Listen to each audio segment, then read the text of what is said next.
बहुत समय पहले की बात है। किसी स्थान पर एक महात्मा पर्णकुटी बनाकर निवास करते थे। महात्मा बहुत ही शीलवान, परम दयालु और निष्प्रिय थे। जहाँ एक ओर वो एकांत और एकाग्रचित्त होकर ईश्वर का ध्यान करते, तो वहीं दूसरी ओर अपने पास आने वाले दुखी लोगों के दुख का निराकरण भी अवश्य करते। उनके सद्गुणों और सेवा कार्य से भगवान बहुत प्रसन्न हुए।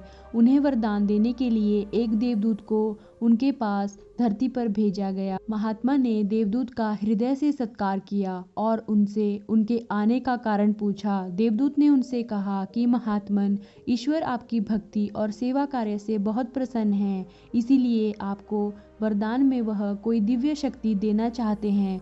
मुझे आपके पास यह पूछने के लिए भेजा गया है कि क्या आप लोगों को रोग मुक्त करने की शक्ति प्राप्त करना चाहेंगे। महात्मा ने विनम्रता से उत्तर दिया, हे देव, मुझ पर भगवान प्रसन्न है, यही मेरे लिए सबसे बड़ा वरदान है। मुझे कोई शक्ति नहीं चाहिए, मैं परमेश्वर के विधान में कोई हस्तक्षेप नहीं करना चाहता।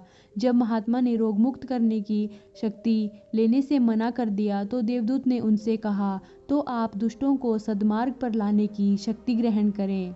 महात्मा ने पुनः यह कहकर विनम्रता से शक्ति लेने से मना कर दिया कि पापियों को सद्मार्ग पर लाना आप जैसे देवदूतों का काम है।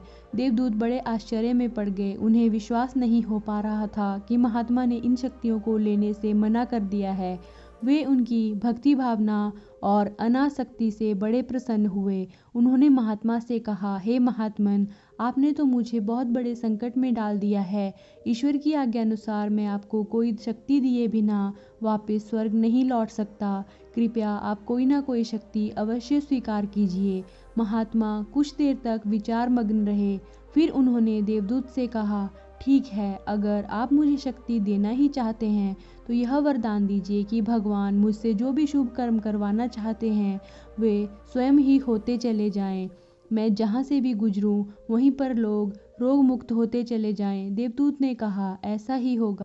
और उन्होंने महात्मा की परछाई को रोग मुक्त करने की शक्ति से संपन्न कर दिया और वह चला गया। इधर महात्मा जहाँ कहीं भी जाते वहीं लोग स्वस्थ हो जाते।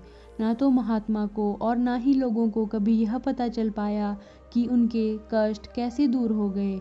महात्मा को कभी इसका बोध नहीं हो पाया कि वह ईश्वर के कितने करीब थे। सेवा तभी सच्ची कहलाती है जब सेवा करने वाले मनुष्य के मन में जरा भी अभिमान ना रहे।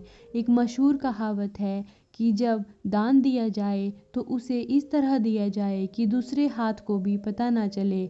अभिमान रहते हुए सेवा संभव नहीं है।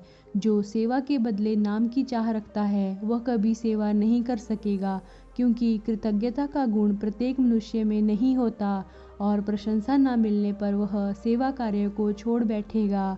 याद रखिए, सहानुभूति, दया और उदारता के बिना कोई भी सेवा संभव नहीं है।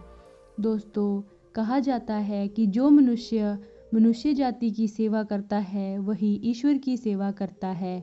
हमें आशा है यह कहानी आपको जरूर कोई ना कोई अच्छी शिक्षा प्रदान करके गई होगी। ऐसी कहानियों के लिए कृपया हमारे चैनल को जरूर सब्सक्राइब करें। धन्यवाद। आपका समय शुभ रहे।